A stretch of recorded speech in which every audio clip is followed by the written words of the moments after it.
In this recipe you will be learning how to make a steamed chicken. You can use breast, but I love the chicken legs, so that's why we use same way we used to cut for tandoori chicken leg.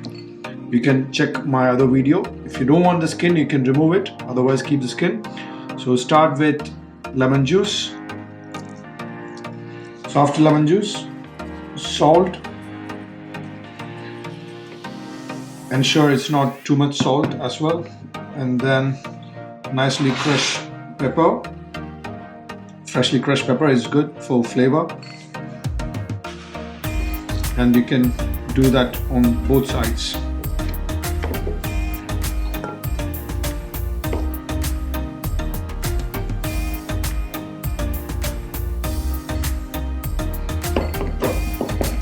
Now just marinate on both sides. Just turn the sides and move it so it will marinate itself. The best way, we can leave it like this for an hour. So the chicken, the flavor get infused inside. This, just salt and pepper, and then we can steam it. Okay, so now the chicken we're going to marinate. So we just made a colander with a steaming pot underneath. I'm putting some carrot juliennes, some cabbage,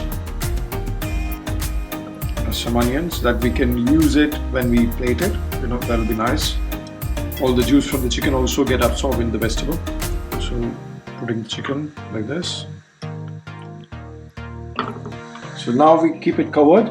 At least I'll leave it for 20 minutes and then we'll check it if it's cooked. Otherwise I'll give more like 5 more minutes to cook. Nice, juicy and tender. So after 10 minutes the chicken is getting cooked. You can see the steam.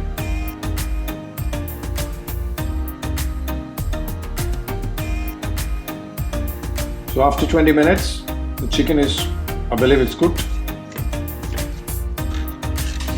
Yeah, it's perfect because you can see, the brown part, that's the blood came out, and then it's cooked. So now it's ready. We'll be finishing off the steamed chicken. So that's a steamed chicken. So you serve it, and then we can serve along with the chutney what we made, the ginger and spring onion chutney on the side. That's it. Enjoy.